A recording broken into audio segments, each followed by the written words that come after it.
안녕하세요. 주식유치원 야노주입니다. 5월 16일 월요일 오늘도 오늘의 경제 뉴스 살펴볼게요. 지난주 금요일 마감한 미국 증시는요 1년 반 만에 나스닥이 최대폭으로 반등에 성공했습니다. 그런데도 시장에서는 추세 반전인지 데드캣 바운스인지 의견이 엇갈린다고 하네요. 두 번째, 이번 주 증시에 미칠 미국과 중국의 주요 지표 및 연준 발언 일정 살펴보고요. 세 번째, 인도네시아의 팜유 수출 금지에 이어서 인도도 밀 수출 금지에 나섰다는 소식 전해드립니다. 네 번째, 중국 상하이가요 도시 봉쇄 49일 만에 마트 영업 일부를 허용했다고 합니다. 그리고 마지막으로 이번 주의 공모주 일정 그리고 5월에 남은 공모주 일정은 어떻게 되는지까지 살펴볼게요. 자, 첫 번째 뉴스입니다. 한국 시간으로는 5월 14일 토요일이죠. 13일 금요일 마감한 미국 증시는요. 나스닥이 플러스 3.8% 급등하면서 2020년 11월 이후에 하루에 최대폭으로 상승했다고 합니다. 다우지수는 플러스 1.4% 상승한 32,200포인트, S&P 지수는 플러스 2.3% 상승해서 4,023포인트로 마감했는데요. 이날 주식시장은 연준이 예상보다 금리를 더 올릴 수 있다는 기대감에 반등에 성공한 것으로 평가되었습니다. 제롬 파월 연준 의장은요, 전날인 12일 라디오 인터뷰에서 연준 풋 가능성을 완전히 배제하지 않았다고 밝혔는데요. 이 연준 풋이라는 건 금융시장이 어려울 때마다 연준이 금리를 인하하거나 금리 인상을 미뤄 시장을 떠받치는 움직임을 표현합니다. 이러한 발언에 위험 선호 심리가 되살았다는 평가가 나오면서 시장이 크게 반등했는데요. 다만 하루에 그 반등에도 불구하고 3대 지수의 주간 성적표는 부진을 면치 못했습니다. 이번 주 한 주간 다우지수는 2.1% 내려서 2001년 이후 20년 만에 가장 긴 7주 연속 하락을 이어갔다고 합니다. S&P 지수도 이번 주에 한 주간 마이너스 2.4% 하락해서 2011년 이후 최장기 하락세를 보였고요. 나스닥 역시 이번 주에 2.8% 하락했습니다. 자, 이렇게 전형적인 약세장에 들어선 뉴욕 증시는요, 이번이 바닥을 찍고 상승에 나선 것이냐에 대해서는 시장의 의견이 분분하다고 합니다. 모건 스탠리 투자운영의 포트폴리오 매니저는요, 월스트리트 저널과 인터뷰에서 이번 주가 올해 저점이 될 거냐고 묻는다면 그렇지 않을 것 같다. 여름에 추가적인 성장 공포 가능성이 올 수 있다면서 증시 바닥론에 회의적인 의견을 드러내기도 했습니다. 자, 이렇게 시장이 바닥이냐 아니냐 논란이 있는 이유는 인플레이션 때문입니다. 인플레이션이 단기간에 잡힐 것이라고 보는 입장은 바닥이라고 보는 거고요. 인플레이션이 단기간에 잡히지 않을 거고 연준이 긴축 정책을 더욱더 가파르게 할 거라고 보는 입장에서는 아직 바닥이 아니라고 보는 거죠.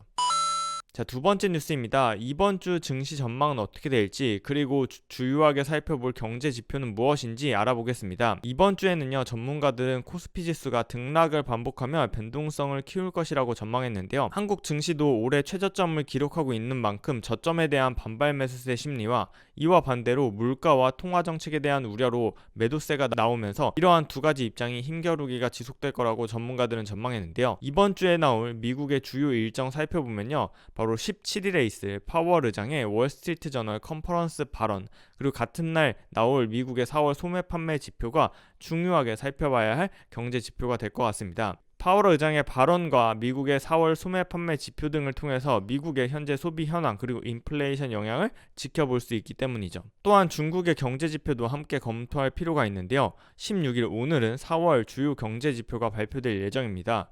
중국의 4월 산업생산, 소매판매, 실업률 등의 지표가 발표될 예정인데요. 중국의 4월 지표들은 코로나 지역봉쇄 여파로 전문가들은 부진할 것으로 예상했습니다. 4월 산업생산의 경우에는요, 증가율이 전년 동월 대비해서 0.4% 증가로 예상하고 있는데요.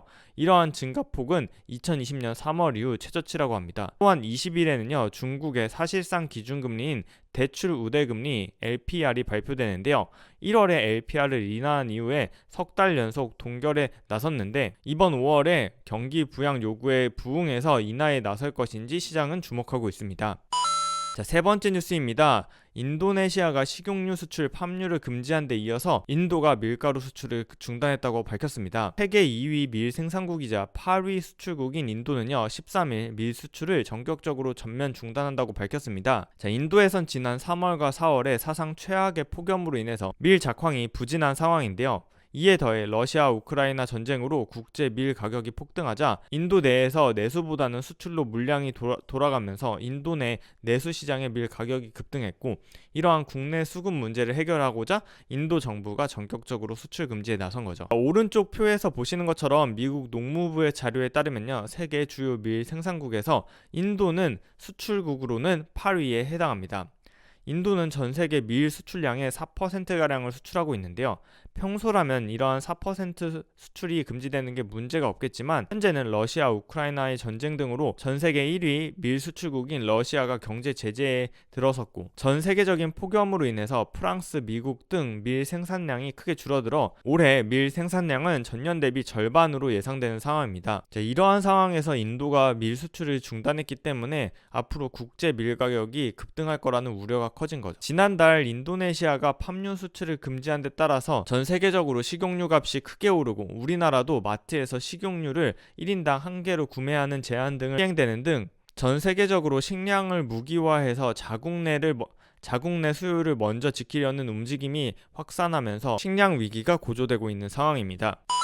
자, 네 번째 뉴스입니다. 중국 상하이가 오늘부터 마트 등의 영업을 일부 허용한다고 밝혔습니다. 코로나19 감염 확산을 막기 위해서 49일째 도시 전면 봉쇄 중이었던 중국 상하이시가요, 16일인 월요일 오늘부터 상업 기능을 점진적으로 회복시키겠다고 밝혔는데요.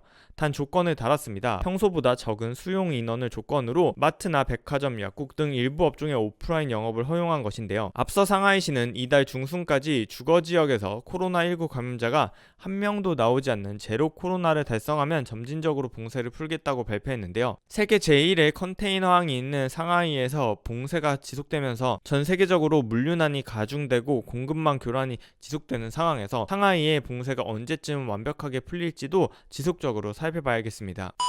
자, 마지막 뉴스로 이번 5월 셋째 주의 공모주 일정 살펴보겠습니다. 먼저 첫 번째 상장 일정은요, 오늘 대명에너지가 상장하고요, 20일 금요일 가온칩스가 상장합니다. 청약 일정은 17일과 18일에 하나금융스펙 22호가 청약 일정이 예정되어 있고요.